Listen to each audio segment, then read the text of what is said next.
Bienvenidos a todos y todas a esta nueva sesión de la hora de la Once Watch. Esperamos que ya hayan calentado los tecitos, las mates, los cafés, lo que sea necesario para que nos puedan acompañar en esta nueva sesión de conversación. Hoy día tenemos una invitada muy especial y le agradecemos desde ya que haya querido compartir con nosotros en este espacio. Ella es Adriana Valdés, destacada, digamos, conocidísima ensayista chilena, directora además de la Academia Chilena de la Lengua. Sin duda su trabajo crítico se ha caracterizado por cruzar las fronteras disciplinaria de las humanidades, en tanto sus trabajos abordan también distintas manifestaciones artísticas, literarias y de artes visuales, así que le damos la bienvenida, digamos, a Adriana y gracias por estar hoy día en esta hora de la Once Guacha, junto a Fernanda Castillo, nuestra colaboradora que está con nosotros en todas las sesiones, y también a Sonia Montesino, directora de nuestra fundación, que también nos acompaña en esta hora de la Once Guacha. Bienvenida, bienvenida Adriana. Bienvenida. Gracias por estar aquí con nosotras. Gracias por invitarme, estoy encantada de estar aquí con ustedes.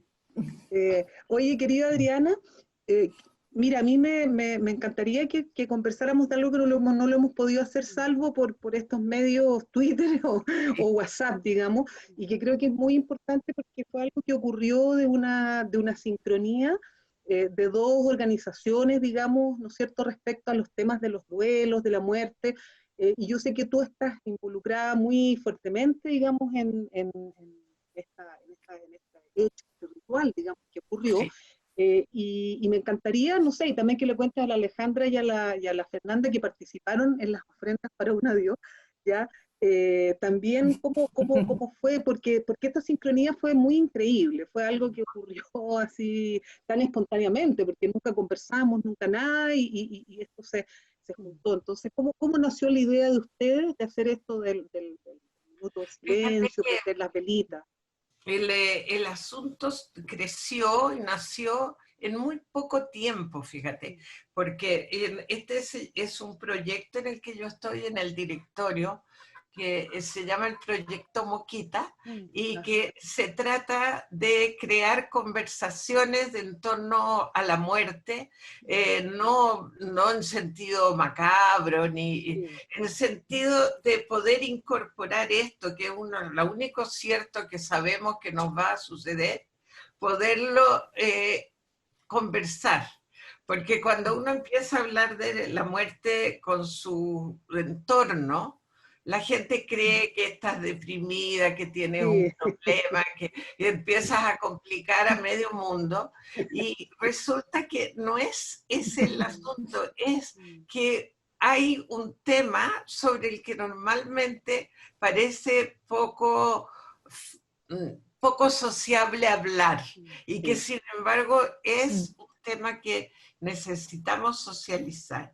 Entonces esto sale de unas prácticas de Inglaterra, también creo que de Italia, pero funcionó mucho mejor en Inglaterra, y se trataba de juntar gente que no se conoce por una sola vez para hablar del tema. Entonces uno está ahí por las más diversas razones. Yo sentía que cuando se acercaron a mí Jorge Brown, que es un joven médico geriatra, y también Matías Reeves, que es un ingeniero, que empezaron con esto, lo conocieron en Inglaterra.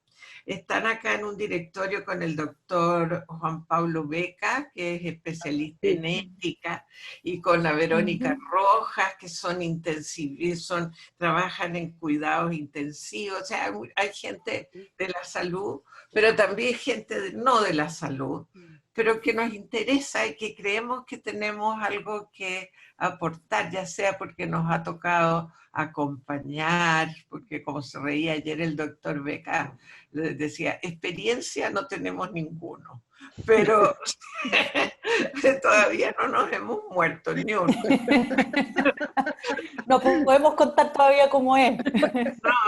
No han venido a contarnos cómo es ni nada, pero nosotros sí nos han tocado casos cercanos, hemos podido acompañar, fin, y de repente uno siente que, yo lo que he conversado 1000 veces con Sonia, uno siente que aprende y aprende y aprende, y te preguntan qué, y uno no sabe, pero que tú Sí. aprendes, qué manera de aprender. Entonces, esas conversaciones yo creo que ponen en común experiencias diferentes, y es como bien suelto, ¿eh? Cualquiera puede organizarlo. Ah, Yo, mira.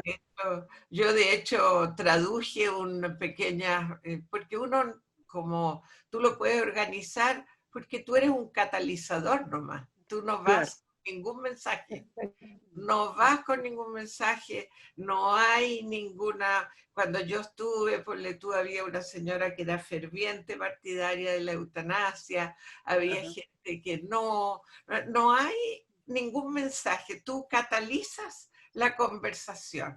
Eso Ya. es todo lo que tú haces. Y esto que yo traduje, que era el cómo hacerlo, digamos, en el fondo es una facilitación de las conversaciones. Y bueno, estábamos todos muy sensibilizados con esto, ahora para responder a la pregunta de Sonia.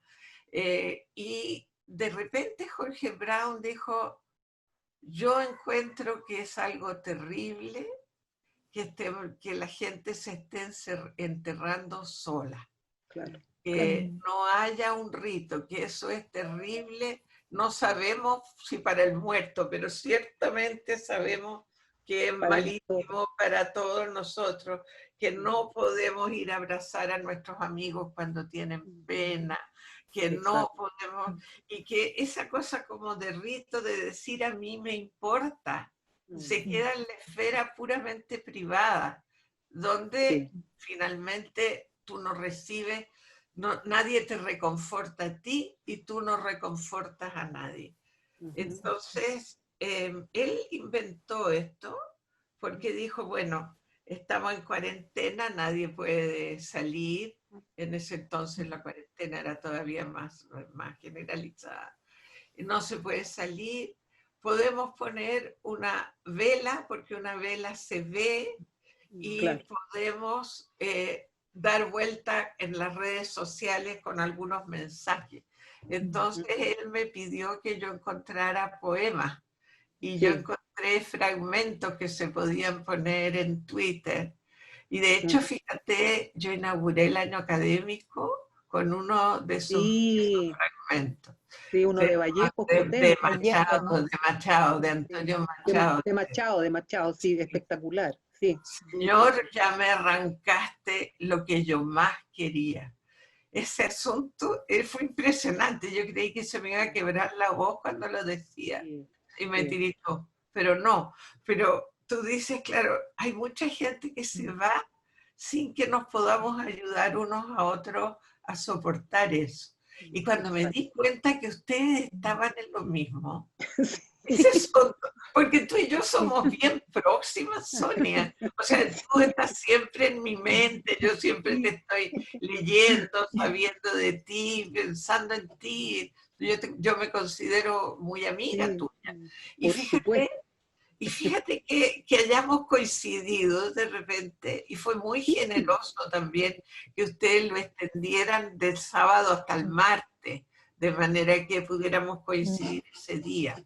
Así Sí, que sí. esa es la historia que tú me preguntabas. Sí, yo creo que ahí hay una cuestión súper bonita, Adriana, porque a veces, muchas veces uno dice, bueno, no estaremos medias loquitas nosotras que estamos pensando en esto, que sentimos esta necesidad de compartir, digamos, más colectivamente, sufriendo un poco lo que tú dices, ¿no? Poniéndose también en el pellejo del otro, de la otra.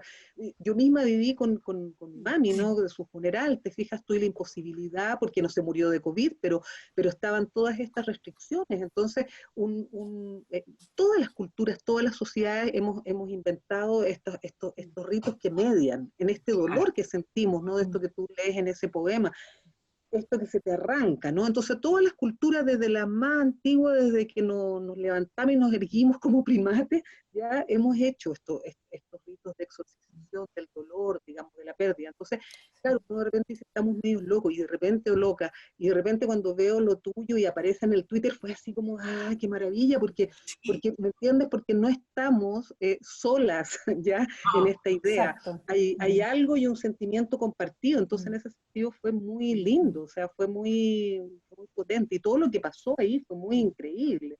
Realmente, sí, y creo que algo reparador mínimo, porque un poco lo que hemos dicho, ¿no? Los rituales republicanos tampoco han estado, o sea, porque ya ni siquiera estamos diciendo rituales religiosos, católicos, lo que fuera, no, estamos hablando de lo que tú decías, y cómo cobijamos al que ha perdido al otro. Entonces, creo que a mí, por otro lado, me llenó de, aparte de emoción, me llenó también de esa sensación de que es posible hacer cosas juntos y que las sincronías son fundamentales, ya Sí. y que hay que saber escucharlas, porque por algo son. Fíjate que yo pensaba, porque uno dice, claro, es como pensamiento mágico, y no lo es tanto, en el sentido de que uno piensa, yo soy mucho menos individual de lo que yo creo. Exacto. O sea, hay muchas partes de mí que son compartidas con otros y compartidas muy profundamente, y muchas de esas partes son precisamente las que se han codificado en ritos, porque siempre han sido los ritos una manera de juntar a la gente para que de repente, hasta que el corazón empiece a latir al mismo son. Desde que mi nieto me decía, estaba bien nervioso, y me decía, fue tan reconfortante despertar esta mañana con el gato al lado. Porque, claro, es el corazón, es eso que se te va poniendo a tono con lo que está sucediendo. Las mujeres que menstruan al mismo tiempo, la gente, eso sucede. Sucede mucho, sí. Sucede. Si tú vives con alguien, eso sucede. Entonces es como muy reconfortante saber que no es tan espantosa esta coraza de la individualidad.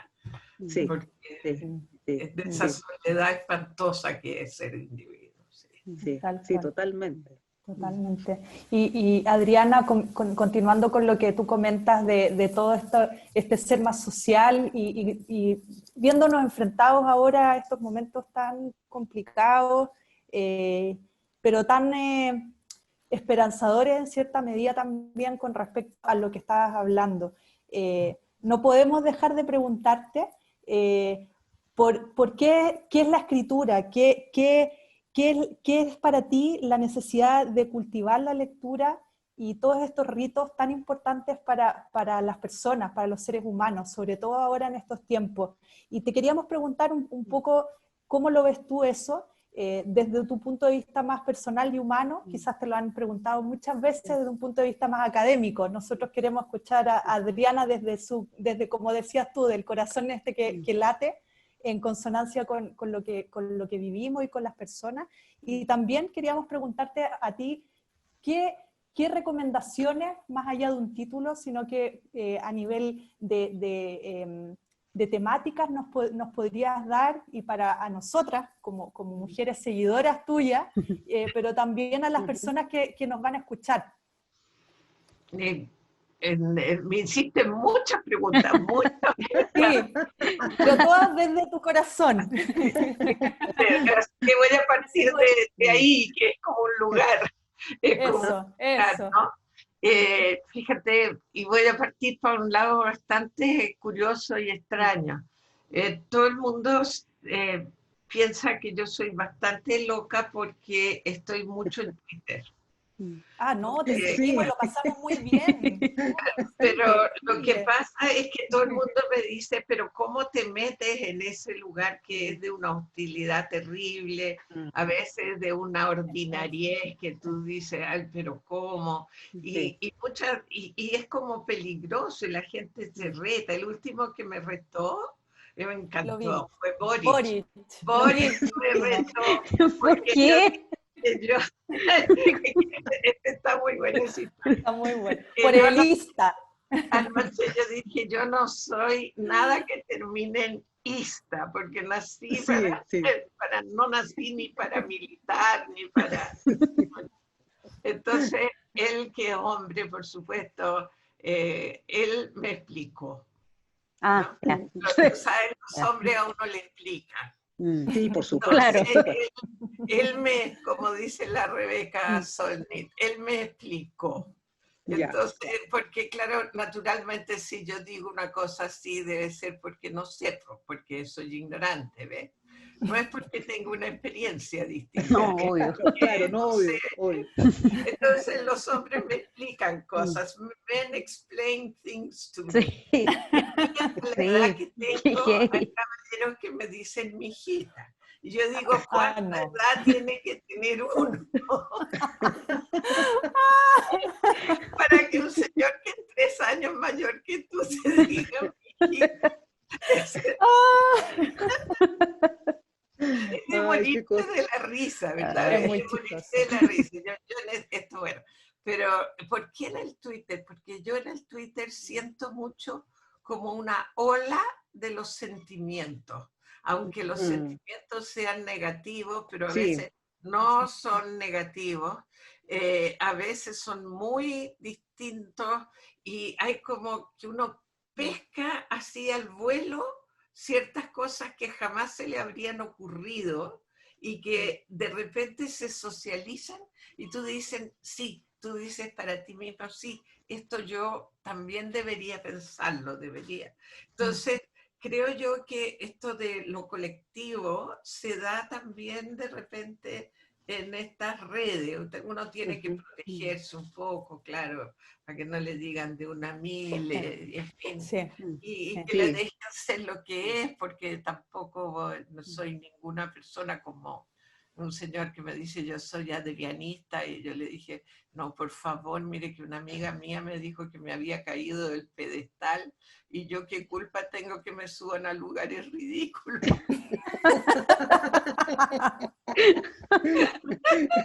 Yo no tengo la culpa. Es que se generan estos diálogos muy surrealistas también que son muy cómicos, porque además a mí me gusta mucho reírme, entonces se nota que me gusta mucho reírme. Entonces, me gusta mucho contestar con risa, porque creo que libera y ayuda. Sí. Entonces, las emociones, manejarlas a través un poco del humor y de la risa, porque hay que reírse, en Twitter uno no se ríe de los demás, uno se ríe de sí mismo constantemente. Y Oscar Wilde dice, bueno, si tú aprendes a reírte de ti mismo, nunca te va a faltar de qué reírte. Exactamente. Claro. No te va a faltar nunca tema. Entonces, además, así no ofendes a nadie, ni se crea... Eso iba a decir yo, sí. No Sí. te genera problemas con el resto. Exacto. Y la otra cosa que yo comparto mucho, que me retan de repente también, es cuando estoy mal. Pero, Sí. ¿por qué? Me acuerdo de la Claudia Alamo, que me hizo una pregunta muy bonita, me hizo una preciosa entrevista en The Clinic. Y ella me preguntó, ¿y a ti no te da pudor decir que estás muy mal, que te sientes muy mal, que estás muy triste? Y yo digo, fíjate, no me da nada de pudor, porque considero que en esta situación es absolutamente, no solo habría que tener cuero de chancho para no estar triste. Y yo creo que uno libera a los otros como que les da permiso de sacarse esa sonrisa eterna y decir, no, si de todos nos sentimos de repente terriblemente tristes, muy acongojados por nosotros mismos, por los otros, por mis nietas que están pasando los 15, 16 y 17 años encerradas, por todas esas cosas. Entonces tú dices, de repente te baja una pena espantosa y uno la comparte también. Yo creo que eso la libera a uno, pero libera también a otra gente, que no se da Claro, permiso de tener pero pena. Adriana, también nos asusta, porque yo a veces cuando veo ciertos mensajes tuyos, y siempre te tengo que estar diciendo por el WhatsApp, ¿qué te pasa? ¿Tienes algo? Porque no me atrevo a ponerlo ahí en el... Sí, claro, pero, claro. pero me asusta, así como, ¿pero te pasó algo? ¿No? Y la verdad es que no, yo tengo un temperamento, en general no me ha pasado nada muy grave, y tengo un temperamento que oscila mucho, mucho, mucho, mucho, mucho.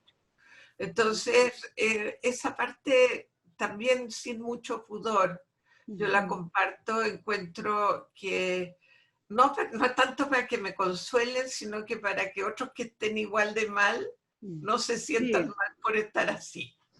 sí, sí. Oye, pero también recomiendas lectura, a propósito de lo que te preguntaba la Sí, Fernanda. También Ah, en Twitter recomiendas, y ahora, por ejemplo, sí. ¿qué estás leyendo? ¿Qué sientes tú que en esta pandemia, por ejemplo, la lectura, cómo ayuda? Porque una cosa es la lectura del Twitter, sí, está claro, claro, pero las otras lecturas, o las películas también a veces estás recomendando, dices, vi tal sí. cosa.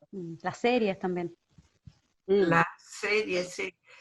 Yo no soy muy buena me quedo mucho dormida porque estoy siempre bastante cansada. No sigo muchas series, me gustan las nórdicas, las terribles, sí. pero me quedo Ay, dormida sí, en son la muy mitad. buenas. Sí. Entonces tengo unos sueños espantosos. Eh, Me pasó lo mismo. De hecho, cuando estaba embarazada, estaba viendo una que la tuve que dejar porque en la noche no dormía, soñaba sí. puras cosas horribles, me pateaba el Simón en la guata, era horrible. Lo Fue- mismo. pero ponle tú, ahora lo que estaba y tiene que ver, medio macabro todo, ¿no? Pero he leído 2 libros porque estaba de jurado en un concurso, siempre estoy de jurado en algún concurso. 2 libros que tienen que ver con los yaganes, con los cahuécar, Ajá, ya, y que uno es de Cristóbal Marín, que ya me voy a sí, acordar porque sí, lo tengo sí, por sí. aquí, es algo de los huesos, tienen la palabra hueso en el título, Sí, lo voy a sí, sí, sí, encontrar sí, sí, y se los voy sí. a mostrar. Y el otro es de Galo Gigliotto, que se Ajá. llama El Museo de la Bruma. Y Ah, curiosamente, los dos, de una manera completamente distinta, terminan hablándonos de la extinción de los originarios, los pueblos de ese lugar. Y sí. entonces, eh, pero no se pueden imaginar 2 libros más diferentes. O sea, dos, digamos, voces narrativas Ya. más diferentes. Y me tocó leer esas 2 cosas en una semana. Y esta Ya. cosa de los huesos de los fueguinos que terminaron en los museos de Europa y esto todo está contado como en el caso de Marín como un viajero, casi como Bruce Chatwin, Sí. ¿no? Es linda la manera de contarlo, escribe maravillosamente. Y en Huesos el sin descanso se llama. Huesos Sí. sin Sí. descanso, tiene toda la razón. Y A luego, propósito, sí, a propósito de nuestra primera parte de la conversación, Sí. los huesos sin exactamente, descanso. Sí. Huesos sin descanso, sí. Sí. Y luego lo de Galo Gigliotto, que inventa un museo que se llama el Museo de la Bruma. Entonces, él Genial. recurre a muchas cosas. Me contaba un escritor que lo estuvimos comentando el libro, me contaba que había mucha investigación de otras personas también, que en general es investigación de otras personas, pero el armado y todo es de Galo Gigliotto y que describe, por ejemplo, fotos que no existen. Es que son es unas Qué maneras de bonito. hacer, pero eso lo hacía Germán Marín también, Ajá, que son ajá. es una muy linda manera de narrar, contarle a alguien qué es esta foto que tú no ves y que no existe. Y Qué bueno. entonces Qué es bonito. muy buena. Y el testimonio, y eso va mezclado con cartas que son de verdad, con testimonios que son de verdad. Tú te cuesta distinguir dónde está la frontera entre lo que es un documento y lo que es La una ficción. invención, una ficción. Claro, Y claro. como te digo, esas dos cosas he estado leyendo.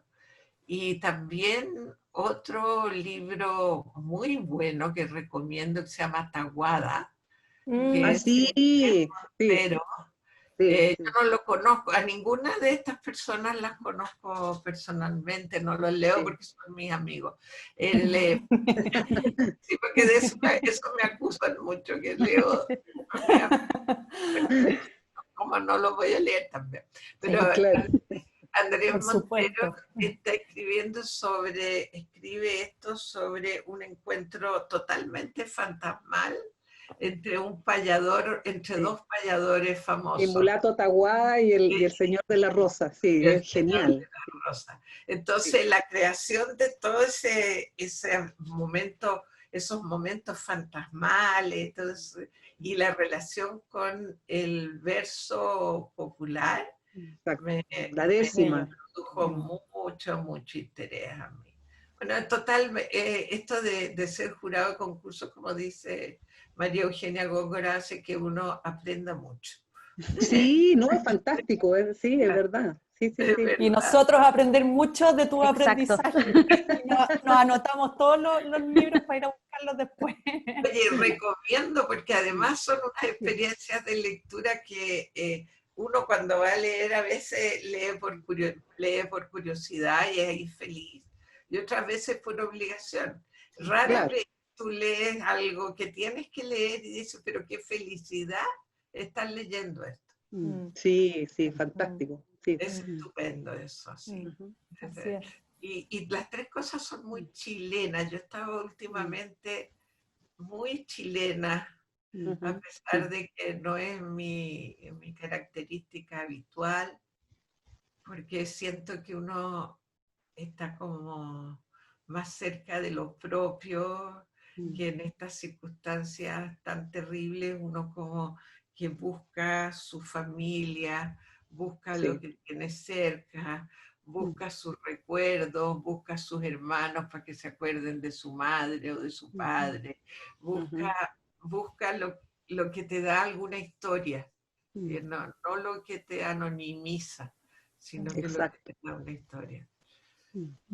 Lo Mm. que te queda más cercano quizás también. Así, Así es, sí, sí, sí. Yo esas creo que lealtades que son unas lealtades que son físicas porque son como de apego, no Claro, son, totalmente, claro, claro. no son intelectuales, ¿ah? exacto. Ujú, ujú, ujú. Son lealtades de apego Sí.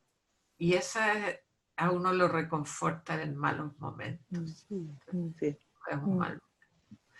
Totalmente. Y Adriana, te quería llevar como a otro punto que era un texto que salió hace poquito de la Academia Chilena de la Lengua y que quería Ay, preguntarte, sí. este texto, Sexo, Género y Gramática, ideas sobre el lenguaje inclusivo, que salió ahora hace nada, digamos, muy poquito. Y Sí. ahí quería preguntarte, bueno, un poco si nos puedes Ese. contar del texto. Ese sí. Y Ajá. esta idea del uso del todo es también de saber un poco cuál es tu opinión, qué es lo que han podido reflexionar también a partir de ese lugar. Oye, yo les recomiendo este libro porque Sí. surge precisamente de la pregunta que tú haces. Cuando a mí me eligieron presidenta, fui la primera directora de la academia y la primera Así presidenta es. del Instituto de Chile. Así Entonces, es. durante los primeros 6 meses era lo único que me preguntaban. Entonces, yo Es dije, bueno, yo contesto, e incluso me tocó contestar en Argentina. Yo no soy lingüista, entonces de repente dije, yo pensé, a lo mejor estoy diciendo algún despropósito, y me van a tirar las orejas con razón cuando vuelva. Y la verdad parece que no. Hay varias, estuve conversando mucho con los lingüistas, con gramáticos, y yo inventé el título. Yo estoy muy orgullosa de ese título, Sexo, Género y Gramática. Gramática. Está Está buenísimo. buenísimo. ¿Sabes? Está divertidísimo ese título y se me ocurrió Ese fue por Catalonia, ¿no? ¿Fue editado por por Catalonia? Cataluña Ah, justamente, Y sí, hay ahora que hace poquito, en pedírselo. marzo, así hace muy poco Vamos tiempo. a pedírselo. Y así Sí. aprovechamos de de mantener ahí la editorial en viva. Exacto. Exacto, y fíjate, hay también una versión electrónica, y aquí pasaron varias cosas que tienen que ver con esta cosa mágica que decía la Sonia. Ponle tú, nosotros estábamos terminando con Marcela Ollanedel, que es la editora y gramática de este libro. Yo estaba haciendo el prólogo, todo lo demás, y de repente nos llega de la Real Academia Española. Te juro que un momento antes de mandarlo a la imprenta, y nos llega un anexo hecho en ese momento por la Academia Española, que nos mandó, que decía muestra representativa de enmiendas relacionadas con el lenguaje inclusivo en el DLE. Genial. Eso llegó el 11 y muchas páginas del libro, porque es justo lo que la gente quiere saber. Sí. Es decir, cuando alguien verdaderamente, ahora mujer pública sigue significando puta, y hombre público sigue significando hombre de Estado. Claro, Entonces, claro. aquí Exacto. hay todo el trabajo que han hecho los lexicógrafos. Hay una muestra de cómo han cambiado, por ejemplo, la definición, estoy tomando la definición de la palabra histeria. Por ejemplo. Sí. Claro, la definición de ingenio, que era la facultad del hombre para discurrir o inventar con prontitud, y es facultad del ser humano. Ahora, entonces, son pequeñas diferencias, pero que te van haciendo ver que existe una conciencia. Bueno, y yo, como había contestado esto tantas veces, lo puse una vez de tema. Le pedí concretamente a Alejandra Meneses, que es joven, es lingüista, es extraordinaria y es miembro correspondiente de la academia. Y ella me dijo, sí, yo tuve que exponer el tema en el Consejo Superior de la Católica. Y yo le dije, ¿y por qué no nos expones el tema acá en la academia? Y ella lo expuso con mucha conversación. Y entonces pensamos, ¿por qué no hacemos una conversación pública? Invitamos a todas las periodistas que me han entrevistado y a otras que no, invitamos público, invitamos toda la gente que tiene curiosidad sobre esto, invitamos a periodistas que son miembros de la academia y son hombres, en fin, vamos y hacemos esto en público a ver qué pasa. Y tuvimos esa conversación. Intervino la Alejandra, por supuesto, intervino Marcela, intervino Guillermo Soto, intervino Carlos González, intervino Ascanio Cavallo, intervino Abraham Santibáñez, y desde el público intervinieron la Mercedes Ducci, que es la presidenta de la comunidad mujer, Patricia Politzer, Lucía López, varias personas a las que yo había estado viendo en programas por esto. Entonces, cada una tiene su punto de vista, y también los lingüistas tienen varios puntos de vista. No es monolítico este asunto. No, para nada. No es monolítico. Entonces, para nada. pusimos, luego, como fue tan bueno, eso lo pusimos en la página, y hablamos con Arturo Infante en Cataluña y le dije, yo quiero hacer un libro, porque con las ponencias que tenemos y también con lo que nos dijo la gente, con la gente que no quedó contenta, con la Lucía López que quiere seguir, dice, entonces pusimos lo que ellos dijeron también en el libro. Y después nos llegó este regalo, que, como te digo, llegó cuando el libro estaba listo para irse a la imprenta. Entonces, algo nos ayuda, estamos como con la corriente a favor.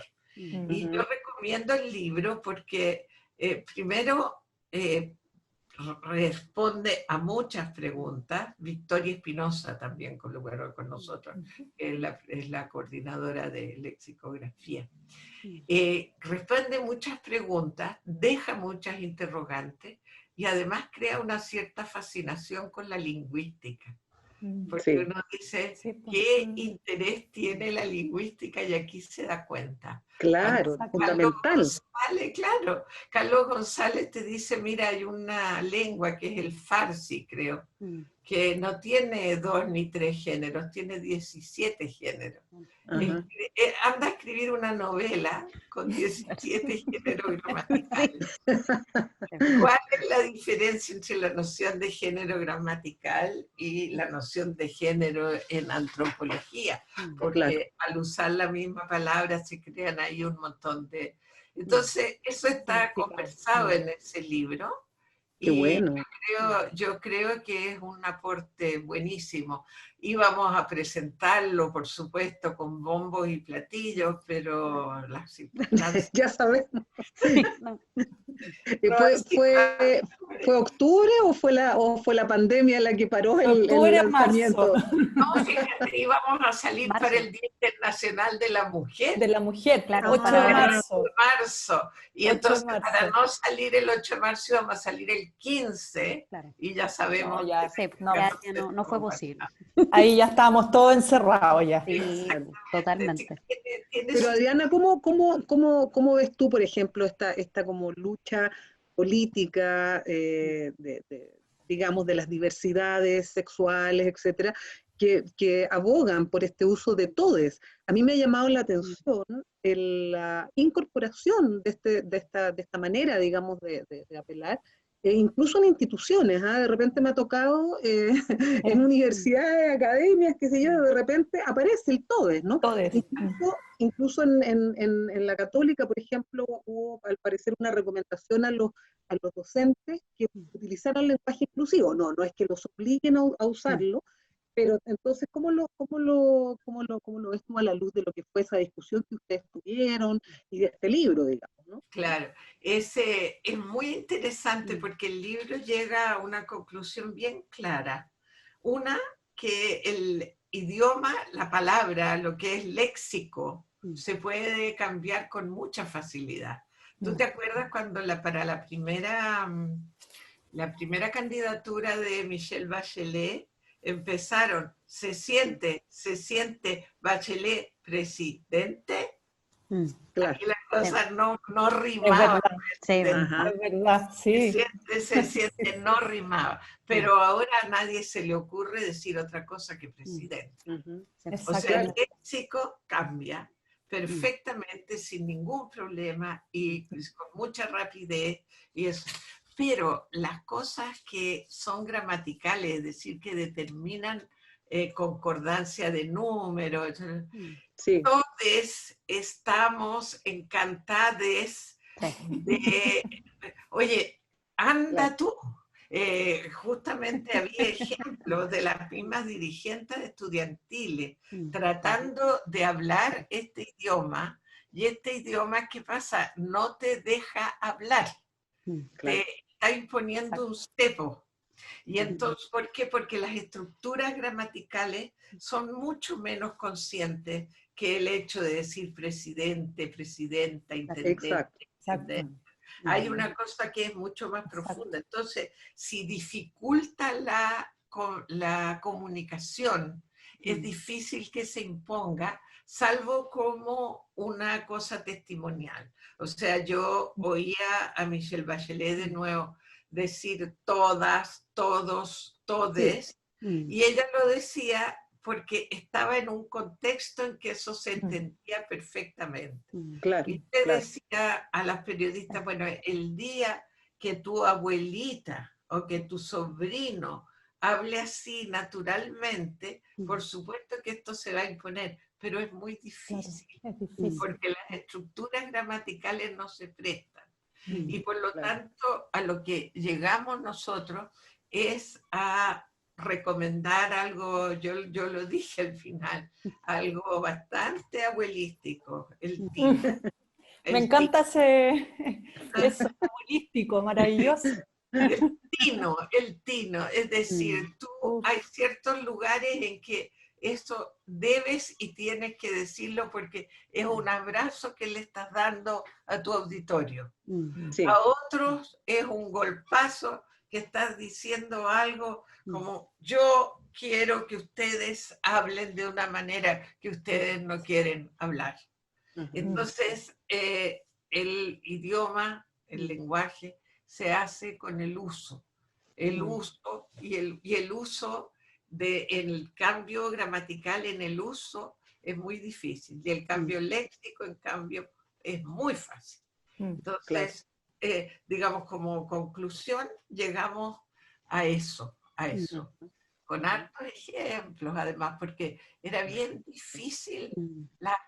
Los ejemplos son de lo mejor del libro, porque le pedimos mucho a los lingüistas que se acordaran de que no estaban hablando con lingüistas y que pusieran ejemplos. Lógico, claro. A entender, porque si no... Claro, entonces si te toca sacar a los niñes, por ejemplo, una pareja separada, a uno le tocan los niñes, bueno, estamos medio complicados ahí, un poco enredosos.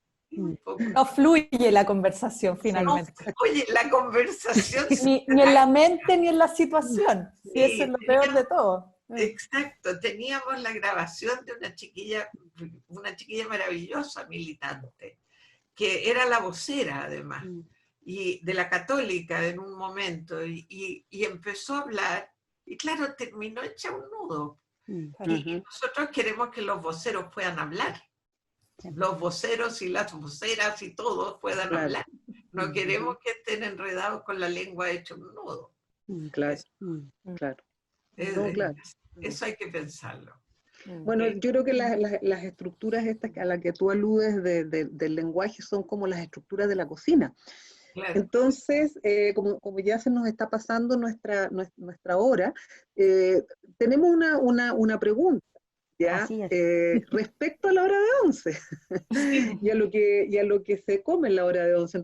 Entonces queríamos saber, porque nosotros somos muy cuchentas aquí en la hora de la 11 guacha, ¿ya? Queríamos saber, si te acuerdas de lo que eran las 11 antiguas y si hay un cambio ahora, por ejemplo, en la 11 que tú tomas. Yo he llegado a que lo que más me gusta en el mundo, que es más chileno que no sé qué, es el pan con palta. La marraqueta con palta. Lo máximo. Lo máximo, con lo aceite máximo. De oliva Por y supuesto. palta.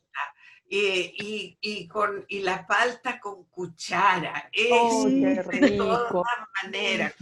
Café ya no puedo tomar porque no duermo, pero un té y un pan con palta, eso ya es. Fíjate que el dulce no me hace tanta falta a mí, me hace falta el pan con palta. Y cuando viajo y todo y no tengo pan con palta, me pueden dar las maravillas más grandes y vuelvo a mi casa el pan con palta. Oye, ¿tú sabes que se está poniendo muy de moda el pan con palta? En Estados Unidos se supone que es muy sofisticado y carísimo.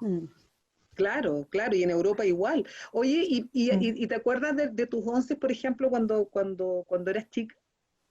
Cuando era chica teníamos una cosa que se llamaba las galletas de peón.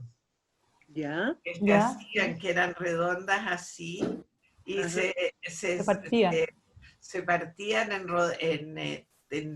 en tajadas alargadas, se tostaban y se les echaba mantequilla y mermelada de damasco, porque había muchos damascos y siempre había que comer. Entonces eso era lo máximo, y ese pan yo creo que es lo mejor que puede haber. A mí me encanta el pan. Es que es tan rico y el pan calentito además. Eso, me encanta el pan. Después ponle ni siquiera las sopaipillas me gustaron demasiado, ¿no? Eran muy dulces para mí. Pero el pan, todos los panes. Y Adriana, por ejemplo, tus nietos, ¿ellos también tienen esta costumbre de tomar 11? ¿De que les gusta el pan o ya lo perdieron un poco? Lo han perdido, fíjate. Yo encuentro que ahora, bueno, yo estoy viviendo con mi nieto grande, el mayor de todos, tiene 26, vive acá, y yo veo que la gente come a las horas más raras y come cualquier cosa. O sea, el hecho de, yo lo que hago es cocino una vez al día, hago un buen almuerzo y normalmente lo podemos comer juntos, salvo que él esté muy apurado y si no queda.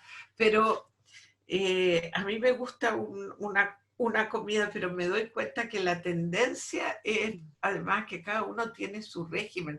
Tengo 8 nietos, 2 de ellos son veganos, o sea, no Claro. vegetarianos, veganos. Entonces, tienen su régimen especial, se cocinan ellos mismos, y en fin, hay como mucha diversificación. Y eso a mí me da un poco de pena porque yo a los sabores que yo vuelvo son sabores que fueron compartidos cuando yo era Ajá. niña.